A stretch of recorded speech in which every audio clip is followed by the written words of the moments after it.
The Night of 1,000 Lamps. There's something haunting about a city that remembers everything. Istanbul, once Constantinople, has seen empires rise like tides and crumble into dust under their own weight.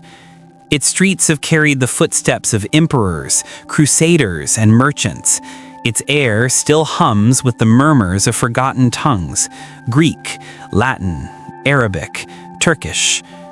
And somewhere, under the golden glow of street lamps and the silhouette of the Blue Mosque, one can almost feel the heartbeat of the last great sultanate, the Ottoman Empire. This isn't just the story of kings and wars.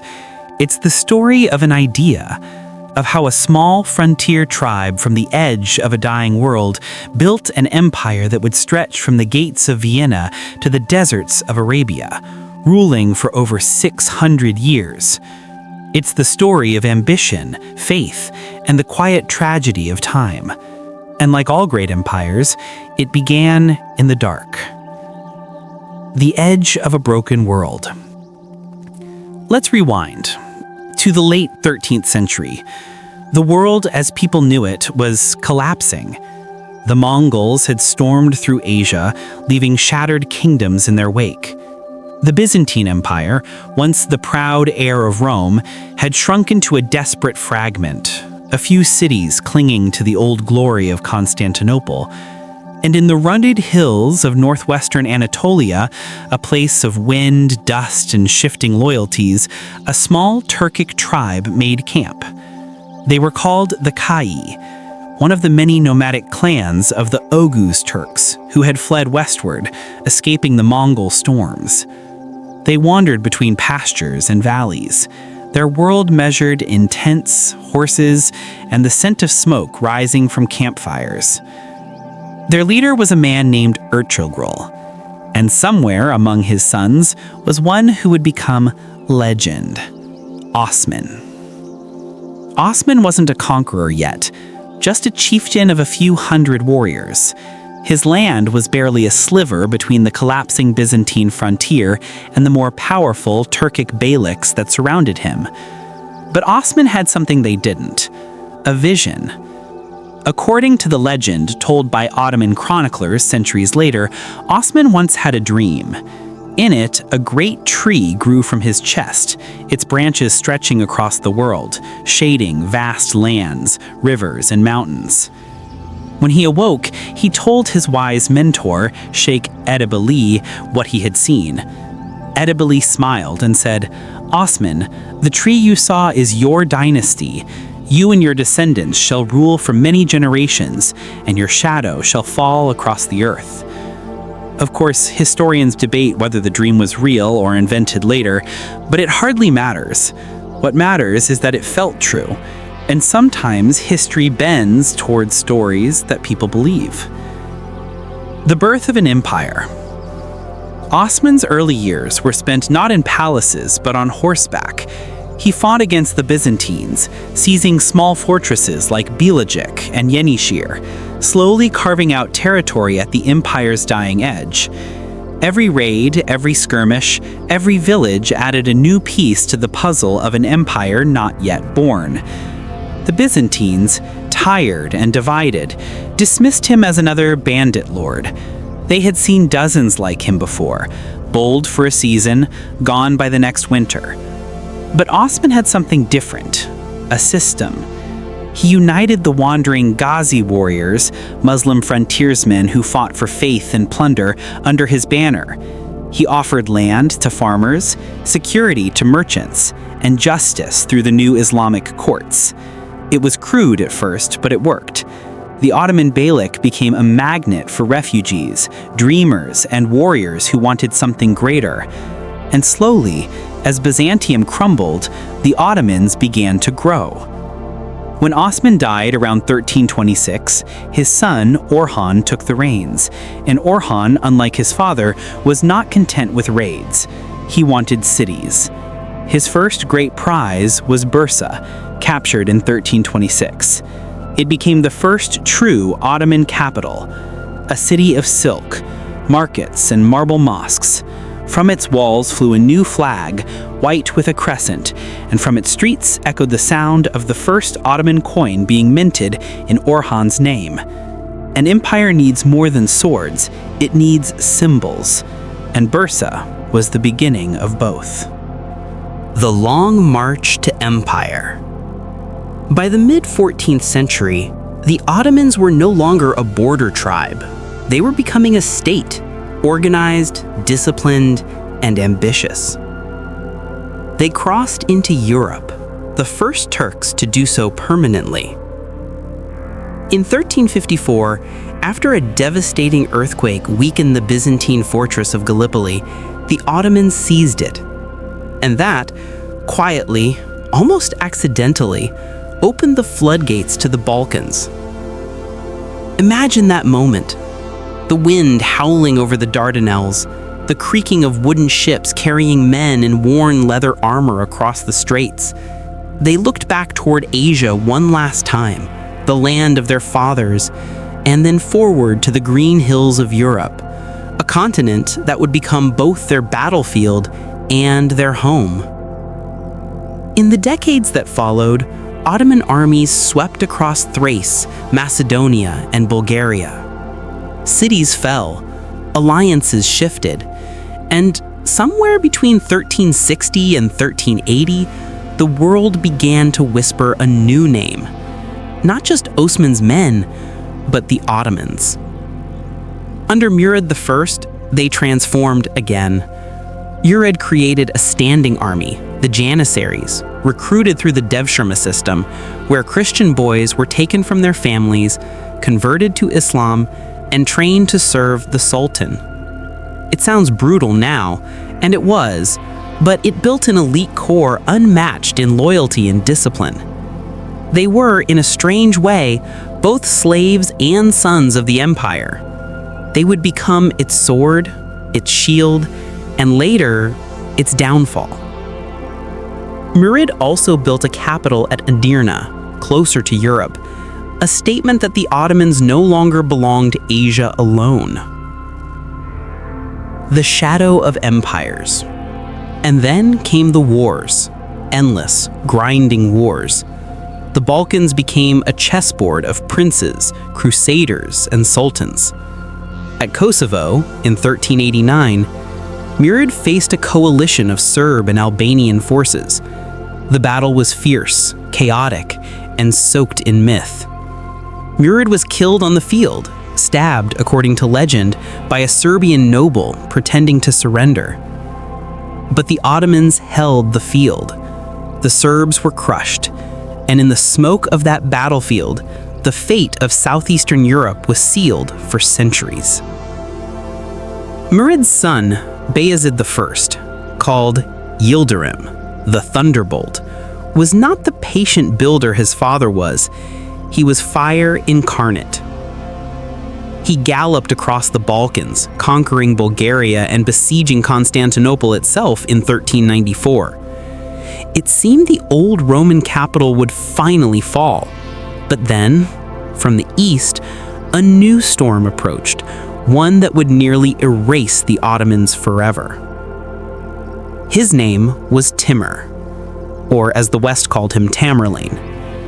A Mongol warlord claiming the legacy of Genghis Khan, Timur swept through Persia and Anatolia like a wrathful god. In 1402, at the Battle of Ankara, Timur's army shattered Bayezid's forces.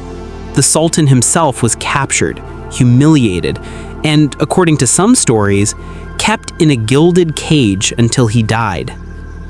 The empire imploded. Princes fought each other for the throne. Cities burned. For a moment, it seemed as though the Ottoman dream had ended. But it didn't. For 11 years, chaos reigned. This was known as the Ottoman Interregnum, a civil war between Bayezid's sons. It's one of those historical ironies that could have ended everything, but instead, it tempered the empire like steel in a forge. When Mehmed I finally emerged victorious, he rebuilt what had been broken, quietly, methodically, without fanfare. He restored order, trade and the army. He rebuilt bridges and mosques, and when he died in 1421, his son, Mehmed II, inherited a realm both scarred and reborn. Mehmed faced rebellion, crusades, and endless wars in Europe, but he also raised a son who would become one of history's most famous conquerors. That boy's name was Mehmed, and he would take the dream of Osman, that small tree, and make it bloom across continents.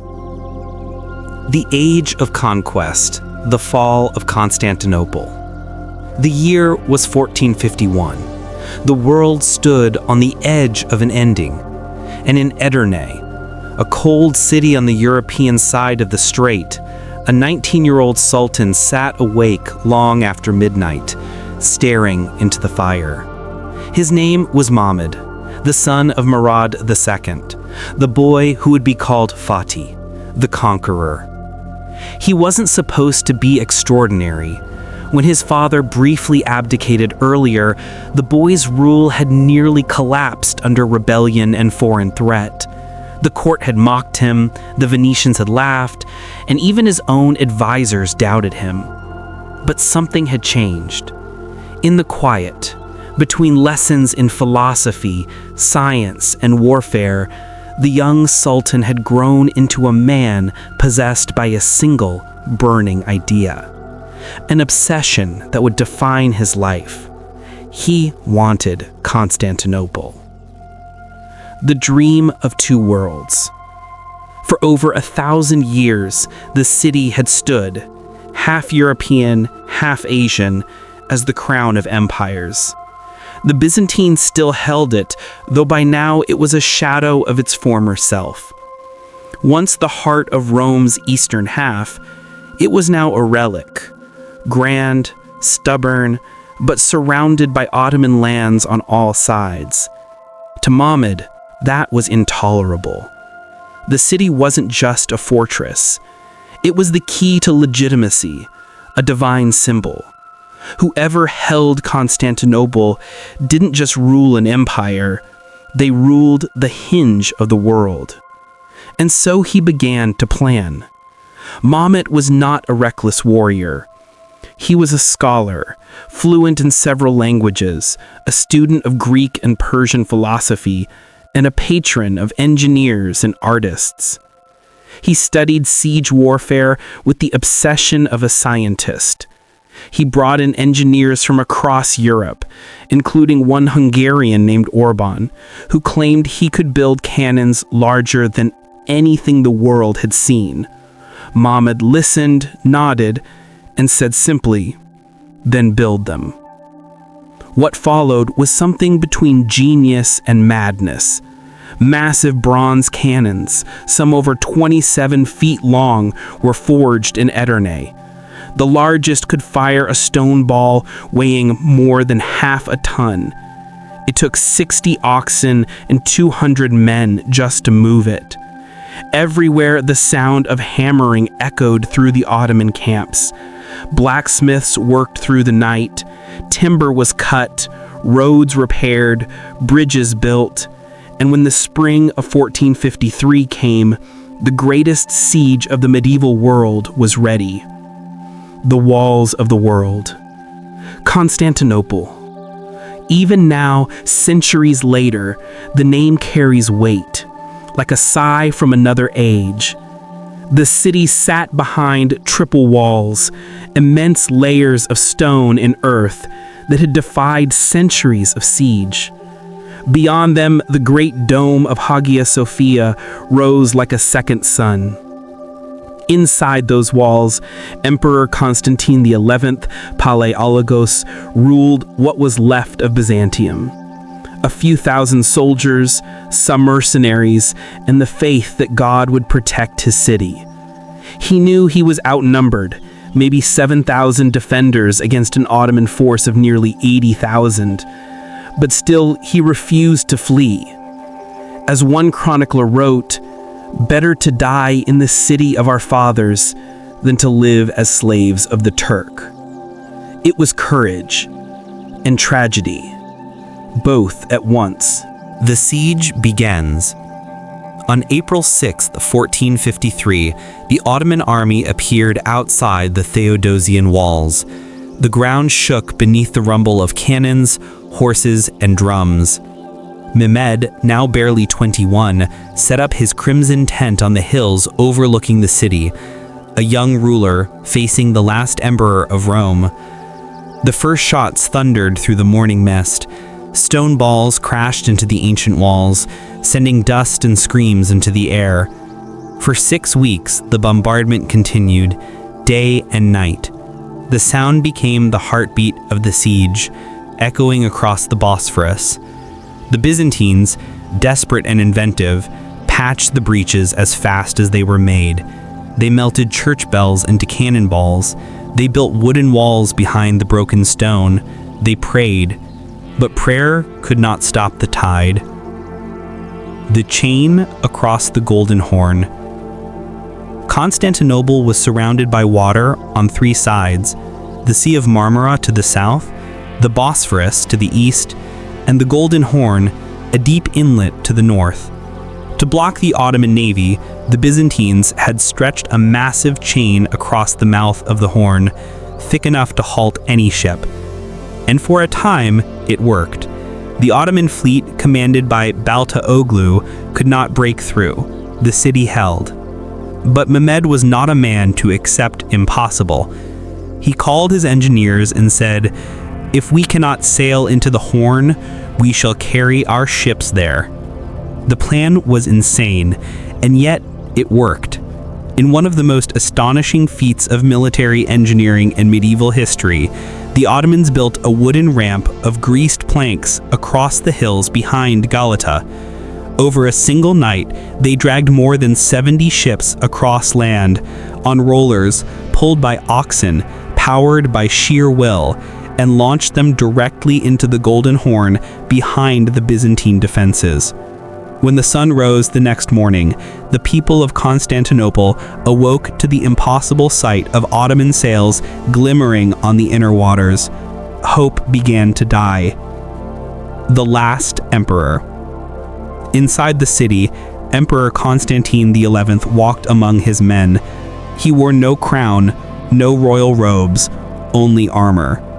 He spoke softly, reassuringly, to soldiers and monks alike. Even his enemies would later write of his courage. He knew the end was near, but he refused to surrender. He sent word to Mehmed, offering to pay tribute if the siege would end. Mehmed replied coldly, "There is only one empire, one faith, and one ruler in the world." Negotiation was over. By late May, the final assault was planned. The cannons had cracked the walls, famine gripped the city, morale was collapsing. The night before the attack, Constantine gathered his men in Hagia Sophia, that vast echoing cathedral that had witnessed 1,000 years of history. He knelt before the altar, his voice trembling in the candlelight. "Brothers, the hour has come. Let us not fear death, but meet it as men of faith." Some cried, some prayed, some simply stared into the flickering light, waiting for dawn. The Fall. May 29th, 1453. At dawn, the Ottomans launched their final assault. Waves of soldiers surged against the walls, first the irregular Azaps, then the Anatolian troops, and finally the elite Janissaries. The ground was slick with rain, blood, and mud. Trumpets blared, cannons roared. For hours the Byzantines held, until a small gate, the Kerkoporta, was left unguarded. Through it a handful of Ottomans slipped inside. They raised their banner over the walls, shouting victory. Panic spread. By mid-morning the defenses collapsed. The city was overrun. And Emperor Constantine XI, refusing to flee, threw himself into the melee. No one ever found his body. The last emperor of Rome vanished beneath the waves of history, a ghost in silver armor. When Mehmed entered the city later that day, he dismounted before Hagia Sophia.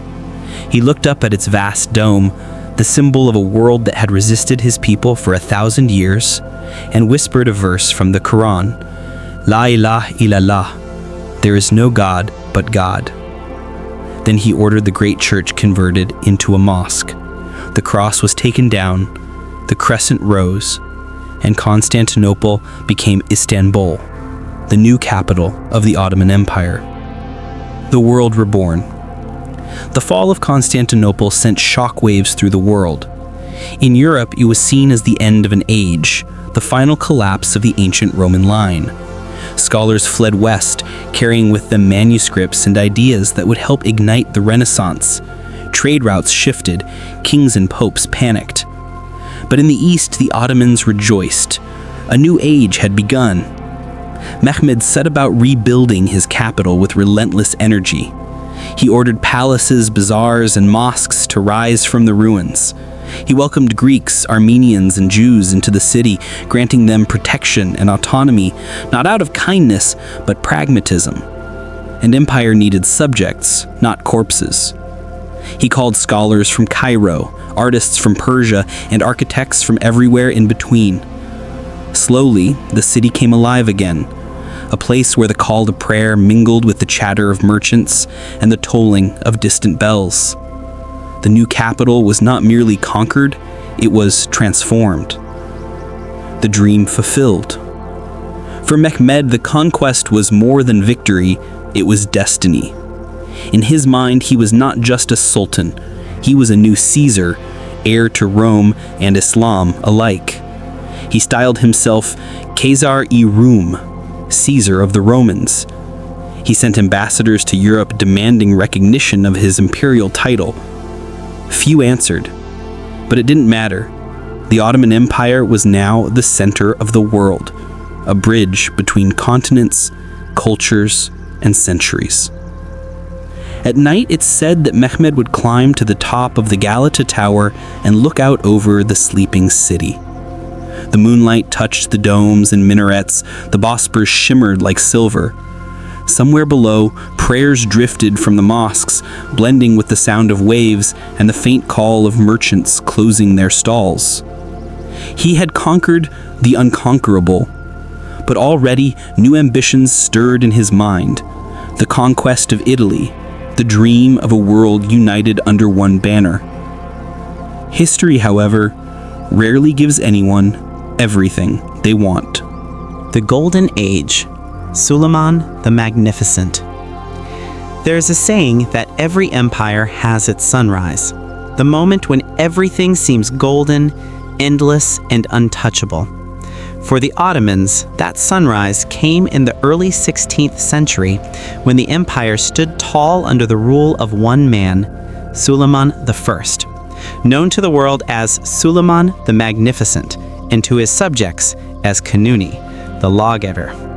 It was the age of domes and silk, of calligraphy and cannon fire, of poets and sultans sharing the same ink. The empire stretched from the gates of Vienna to the deserts of Arabia, from the Nile to the Caucasus, and Istanbul, once the battered corpse of Constantinople, had become the glittering heart of the world. But as with all golden ages, the light was too bright to last. The inheritance of empire. When Selim I, Suleiman's father, died in 1520, the empire was already enormous. Selim, ruthless, cold, and terrifyingly efficient, had crushed his rivals, conquered Egypt, and seized the caliphate from the Abbasids. The Ottoman sultans were not just kings, but commanders of the faithful, spiritual leaders of Islam. And so, when the 26-year-old Suleiman took the throne, he inherited not a fragile realm, but a roaring machine of power. Still, the court whispered, "He is gentle. He loves poetry. Can such a man rule an empire built by iron and fire?" They would soon have their answer. The young sultan's vision. Suleiman was unlike most conquerors. He read Aristotle and Hafiz with equal passion. He wrote poetry under the pen name Muhibi, the lover. He adored art, geometry, and architecture, but beneath the calm exterior burned a relentless will. Within weeks of his coronation, he set out to prove himself. His first campaign was against Belgrade in 1521, the key fortress blocking the path into Central Europe. His cannons thundered for weeks, until the walls fell and the Danube ran red. A year later, he turned toward Rhodes, the island stronghold of the Knights Hospitallers, crusaders who had harassed Muslim ships for generations. The siege lasted months. The knights fought like lions, but eventually they surrendered, granted safe passage by Suleiman himself, an act that earned him respect even among his enemies. By 1522, the Mediterranean whispered a new name, not just Sultan, but Padishah, the King of Kings. Vienna, the edge of the world. Ambition has a way of eating itself. In 1529, Suleiman marched west again, this time toward Vienna. Imagine it, an army of 120,000 men, stretching across the plains of Hungary, the largest invasion Europe had seen since the days of Attila. The banners fluttered like fire. The ground trembled under the weight of artillery. Villages emptied before the Ottoman advance. But by the time they reached Vienna, the rains had come. The roads turned to rivers of mud. Supplies rotted. Cannons sank. The siege was long, desperate, and cold. For the first time, the Ottomans found themselves stopped, not by armies, but by weather, exhaustion, and fate itself. After weeks of struggle, Suleiman withdrew, his army limping home through the autumn rain. It was the first sign, faint, almost imperceptible, that the empire, for all its glory, was not invincible. The lawgiver. And yet conquest was only half of Suleiman's greatness. The other half lay in something quieter, law. He reformed the legal system, blending Islamic Sharia with imperial edicts, Kanun, ensuring justice reached even the farthest provinces. He appointed inspectors to watch the governors, standardized taxes, and introduced reforms that kept corruption, at least temporarily, in check. For this, the people called him Kanuni, the lawgiver. It's ironic, in a way, that a man who could order the death of thousands with a single gesture was also obsessed with fairness. But that's the Ottoman paradox. Civilization and brutality living side by side, like twin flames from the same torch. The heart of the empire. No image captures the Ottoman Golden Age better than the skyline of Istanbul, the domes and minarets sculpted by Suleiman's court architect, Mimar Sinan. Sinan was a genius born of war, a Christian boy taken by the Devshirme system, trained as a soldier, and later discovered to possess an artist's soul. Under Suleiman, he designed over 300 structures, bridges, aqueducts, palaces, and above all mosques that seemed to touch heaven. His masterpiece, the Suleymaniye Mosque, still dominates Istanbul today, a cathedral of stone and silence. Inside, light filters through hundreds of stained glass windows, falling like water on the marble floor. The sound of prayer echoes softly, endless and gentle. When Sinan finished it, Suleiman is said to have wept. He knew he was not just building for his reign, but for eternity. The shadow of love. But even golden ages have shadows, and Suleiman's came in the form of a woman.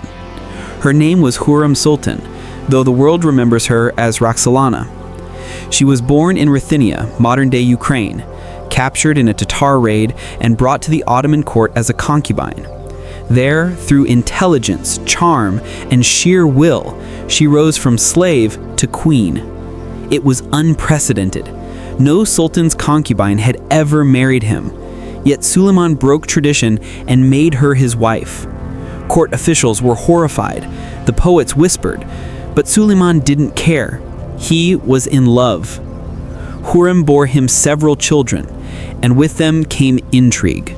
The old order, led by Grand Vizier Ibrahim Pasha and the Sultan's eldest son Mustafa, began to fracture. The fall of friends.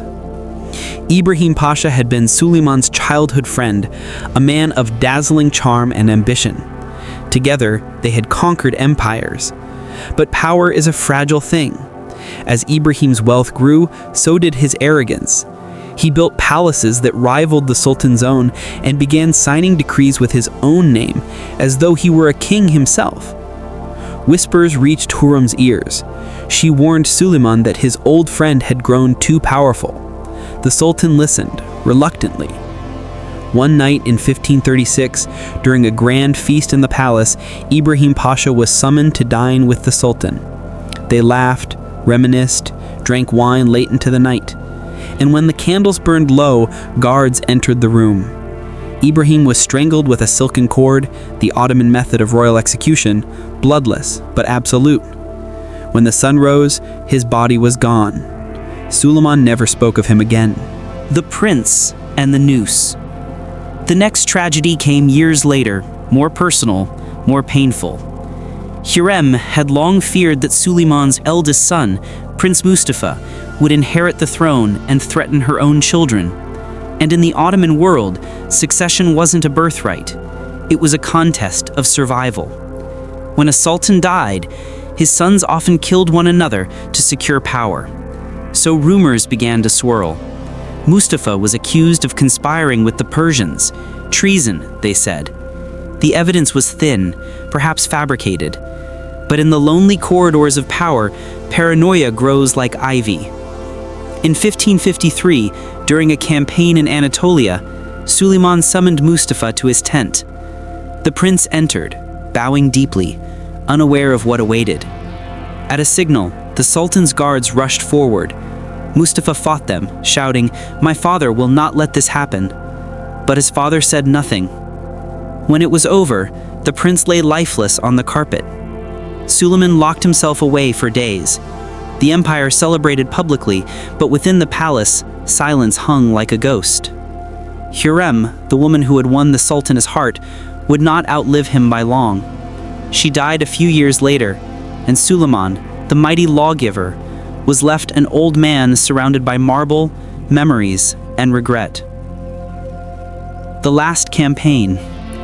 In 1566, at the age of 71, the Sultan marched one last time against the fortress of Szigetvar in Hungary. It was his 46th year on the throne.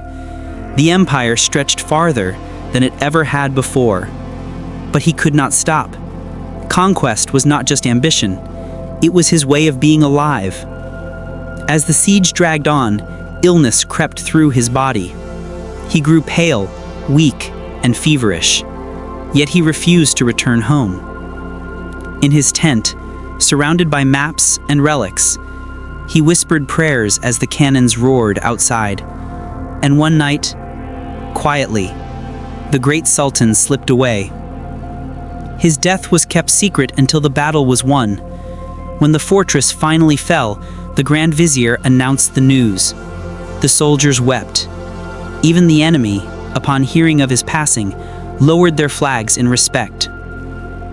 The architect of eternity.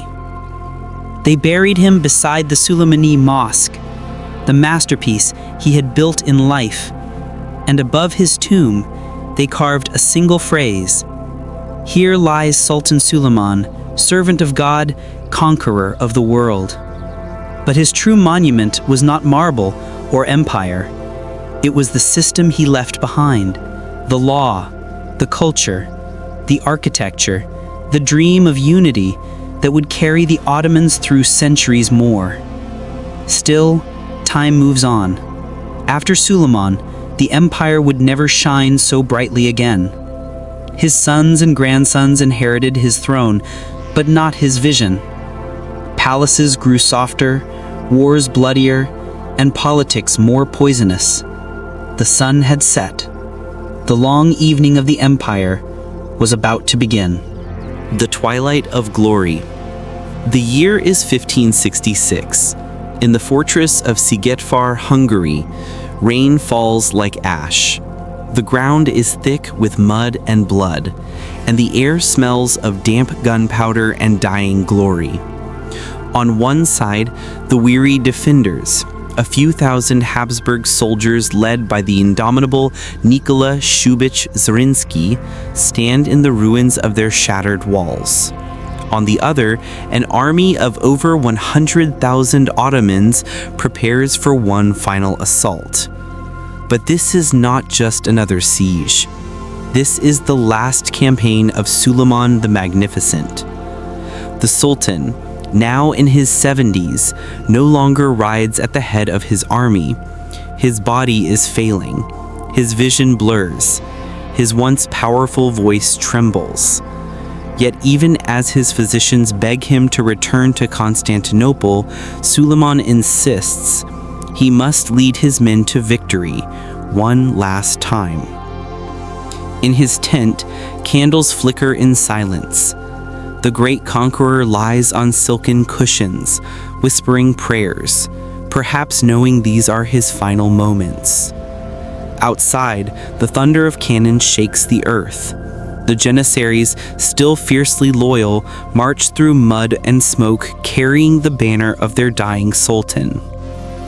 And when the fortress finally falls, it's over.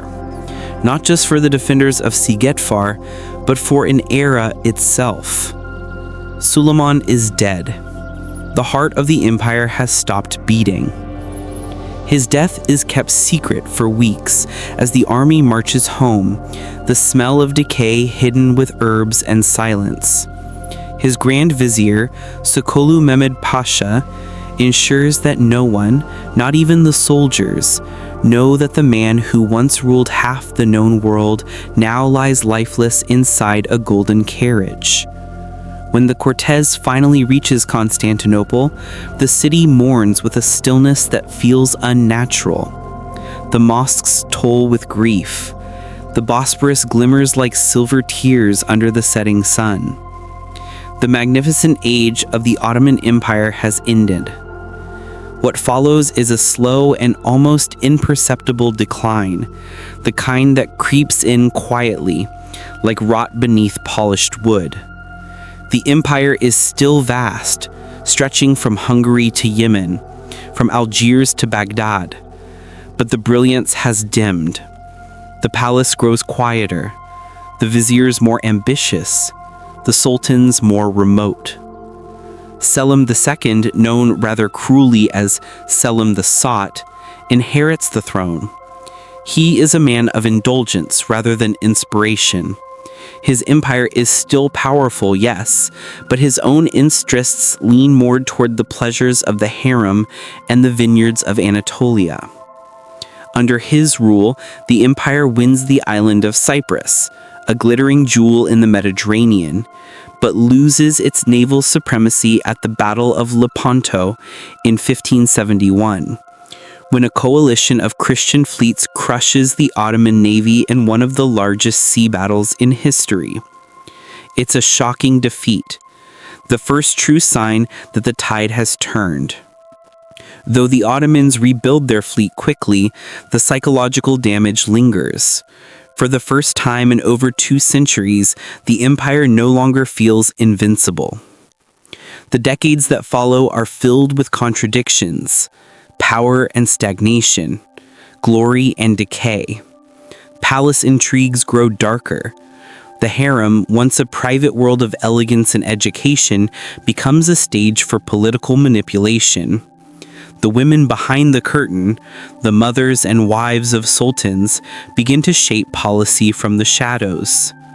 Historians call it the Sultanate of Women.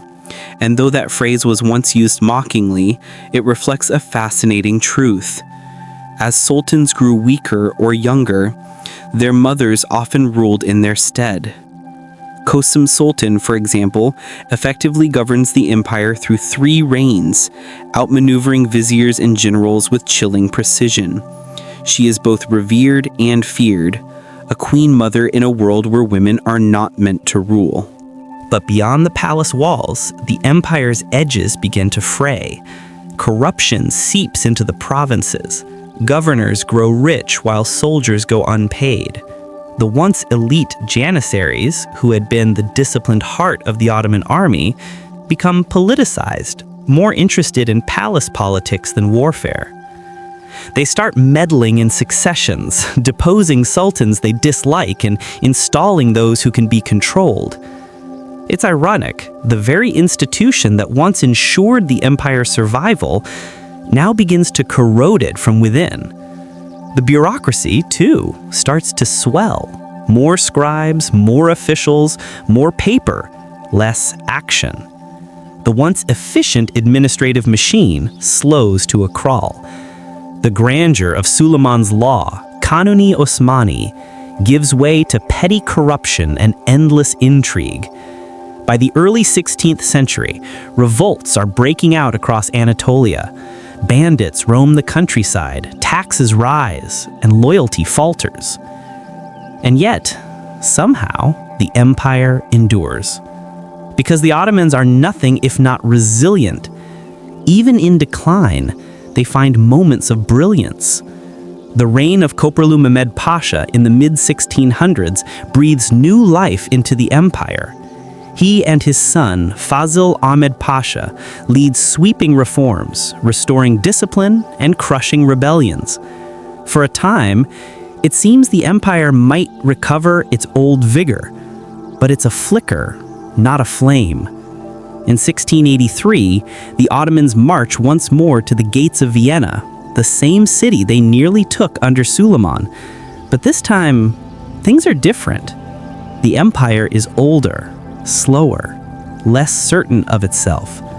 The siege fails spectacularly. The relief army, led by the Polish king John III Sobieski, descends upon the Ottoman camp with fury. What follows is chaos. Tents burning, soldiers fleeing, banners trampled in the mud. The defeat at Vienna marks a turning point. The empire is no longer expanding. Now, it's defending. From that moment on, the Ottoman Empire becomes what historians call the sick man of Europe, though it will take another century for that phrase to stick. Yet, even in decay, there's something hauntingly beautiful about this phase of Ottoman history.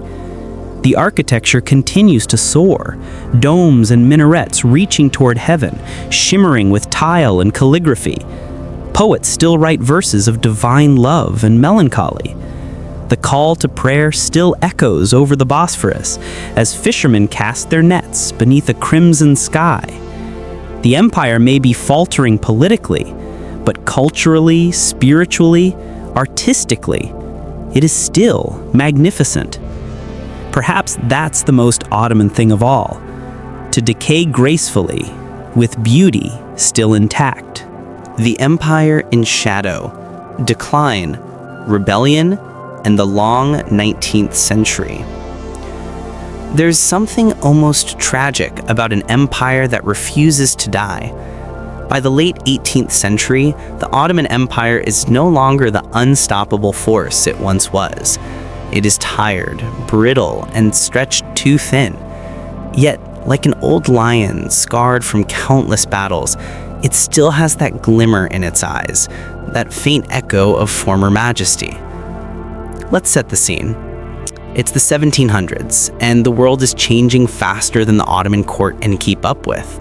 Across Europe, kings are giving way to parliaments, industry is roaring to life, and armies are beginning to move not for faith or glory, but for ideas, liberty, equality, revolution. Meanwhile, in Istanbul, the Sultan still sits upon the same gilded throne, gazing over the Bosporus as though nothing has changed. But everything has. The 18th century brings reformers, dreamers, and schemers, all trying to drag the Ottoman state into the modern age. Some, like Sultan Selim III, genuinely try. Selim III comes to power in 1789, the very same year the French Revolution begins. That's poetic in itself. One empire reaching for renewal, another tearing down its kings. Selim sees what's coming. He knows the empire's old feudal system, its outdated armies, its sprawling and corrupt administration. All of it needs to change. So he begins the Nizam-i-Jadid, the new order. New army, new schools, new taxes, new everything. It sounds promising, but here's the problem. When you try to reform an empire that has survived for 500 years on tradition, that tradition fights back, hard. The Janissaries, once the Sultan's most loyal servants, see the reforms as a threat to their privileges. They rise up in revolt again. And in 1807, they overthrow Selim III, murdering his allies and forcing him off the throne. The new order collapses before it even begins. The early 19th century becomes an era of survival. Territories are slipping away. The Balkans, that mosaic of mountains and restless nations, starts to boil. In Serbia, a peasant uprising grows into a nationalist movement. In Greece, poets and rebels dream of ancient glory and modern freedom.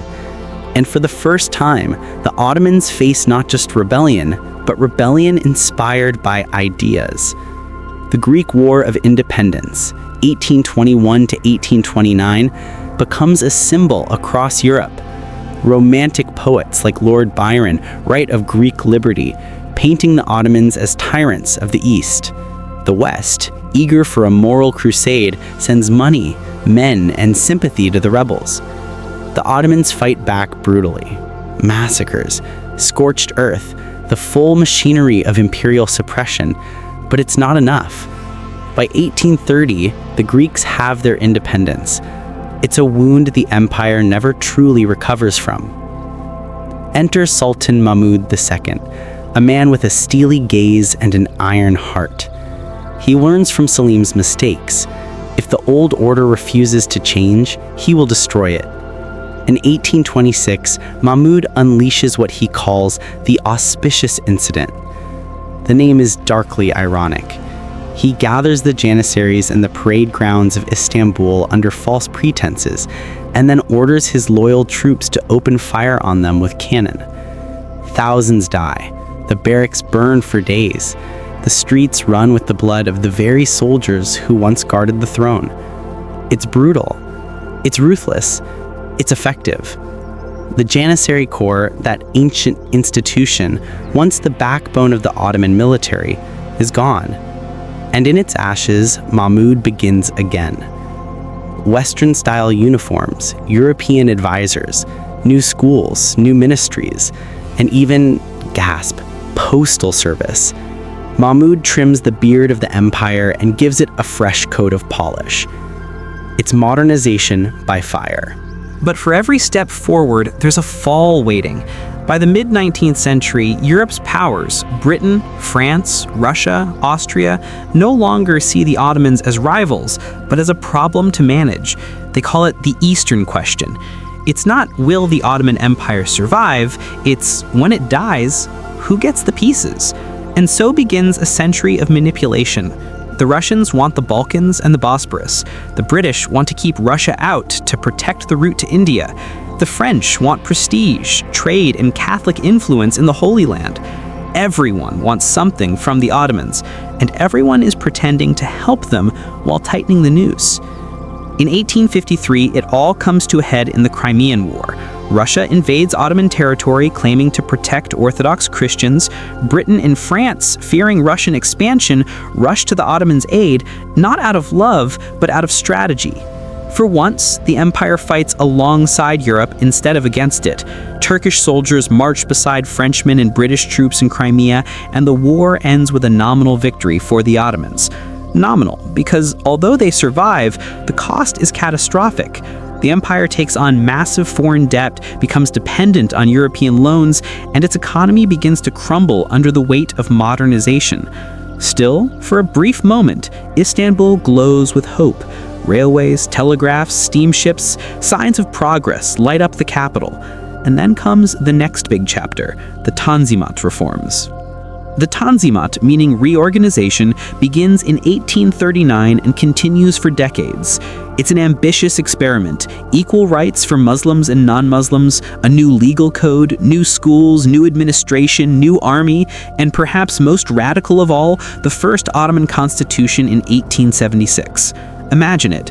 After centuries of sultanic absolutism, the Ottoman Empire suddenly has a parliament. Newspapers celebrate, intellectuals rejoice, and even the streets buzz with cautious optimism. But it doesn't last. The new sultan, Abdul Hamid II, initially presents himself as a reformer, thoughtful, elegant, soft-spoken. Then, almost overnight, he turns. After just 2 years, he suspends the constitution, dissolves parliament, and begins a 30-year reign of absolute rule. The empire enters what many call the Hamidian era, an age of paranoia, modernization, and surveillance. Railways spread, education improves, but dissent is crushed. Newspapers vanish, intellectuals flee, spies are everywhere. The Sultan dreams of reviving Islamic unity, pan-Islamism, as a counter to nationalism and Western pressure. But the world is no longer listening. The Balkans are erupting again, Bulgarians, Serbians, Romanians, all fighting for independence. Each victory chips away another fragment of Ottoman territory.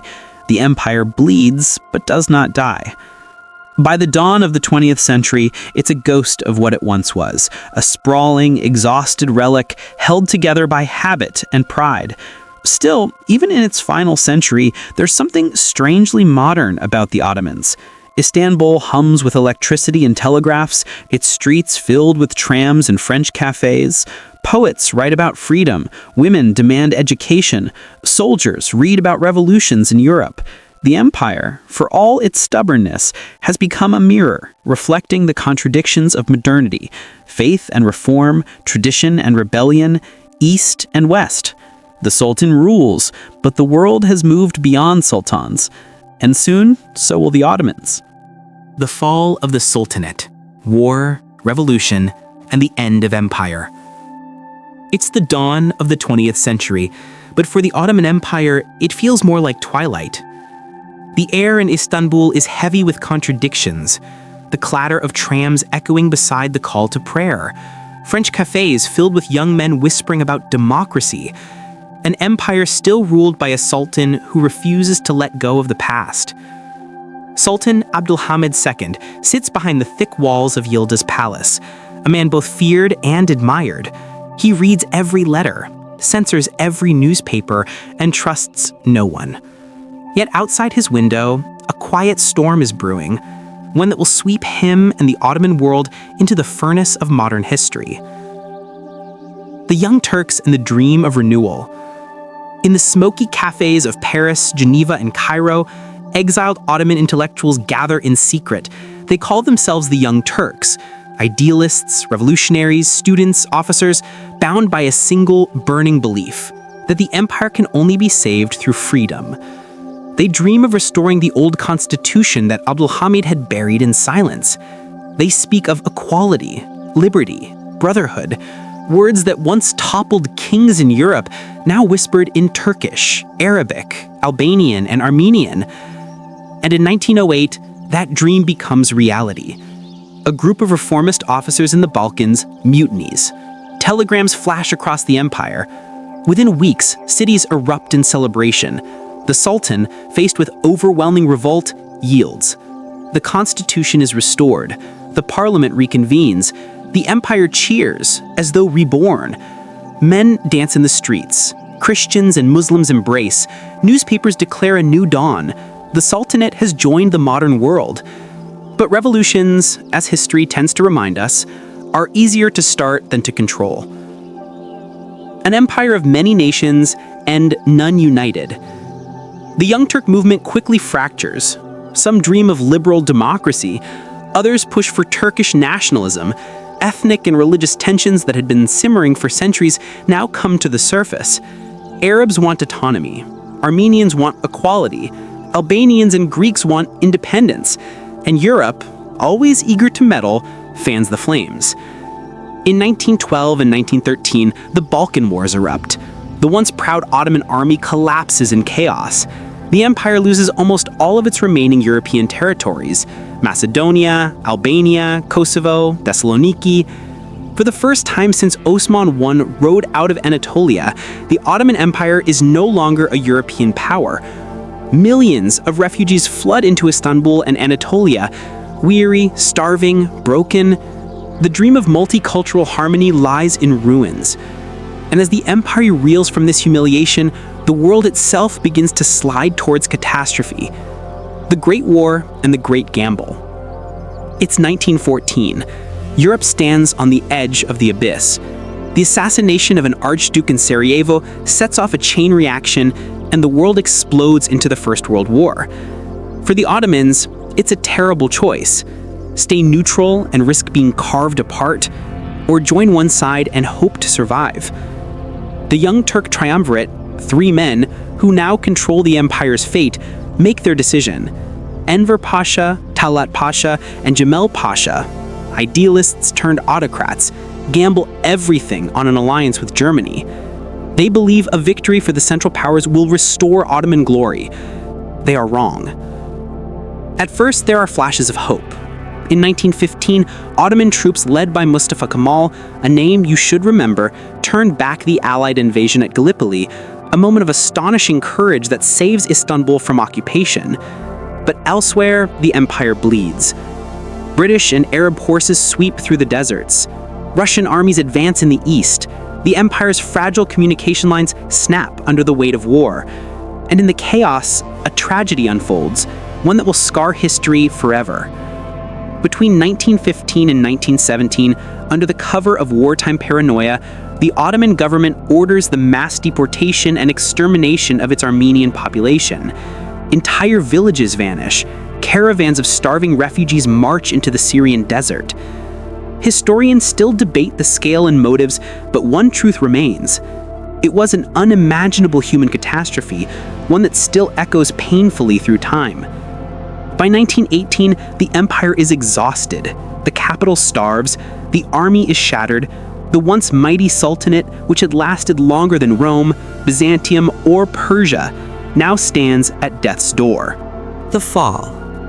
On a gray morning in October 1918, the Ottoman delegation signs the Armistice of Mudros. The Great War is over, and so is the empire. British, French, and Italian troops march into Constantinople. The city falls without a fight. For the first time in 6 centuries, foreign flags fly over the domes of the Ottoman capital. The people watch in silence, tears mixing with rain, as Allied ships anchor in the Bosphorus. The Sultan, Mehmed VI, watches too, from the palace that now feels more like a prison than a throne. The Allies carve up the empire like scavengers at a carcass. Syria, Lebanon, and Palestine go to the French and British. Greece seizes western Anatolia. Armenia declares independence. It is a dismemberment, slow, methodical, complete. The phoenix from the ashes. But history, as ever, refuses to move in straight lines. In Anatolia, one man refuses to accept defeat. Mustafa Kemal, the hero of Gallipoli, rallies the remnants of the army, farmers, and villagers. His message is simple. The empire is gone. The homeland remains. From 1919 to 1923, the Turkish War of Independence burns across Anatolia. Greek, French, and Armenian forces are pushed back. A new government rises in Ankara, separate from the Sultan's puppet regime in occupied Istanbul. The world watches as an empire of sultans and viziers crumbles, replaced by a republic of soldiers and citizens. And on November 1st, 1922, the Turkish parliament formally abolishes the Ottoman Sultanate. The last sultan, Mehmed VI, leaves the city quietly aboard a British warship, a lonely figure in exile, watching the skyline of Istanbul fade behind him. 600 years of history, and not with an explosion, but with a whisper. Epilogue. The echo of empires. And just like that, it was over. From the humble tents of Osman I to the marble palaces of Topkapi, from the triumphs of Constantinople to the ruins of war, the Ottoman Empire had lived, conquered, dreamed, and finally dissolved. But perhaps it never truly died. Its languages, foods, architectures, and rhythms still linger in the call to prayer that drifts over Istanbul, in the coffee houses of the Balkans, in the mosaics of Damascus, in the melancholy music of Anatolia. Empires, after all, don't disappear. They fade into the people who remember them. And the Ottomans, with all their contradictions, glories, and failures, remain a mirror of the human story itself. How power rises, how it corrupts, how it transforms, and how, in the end, it yields to time.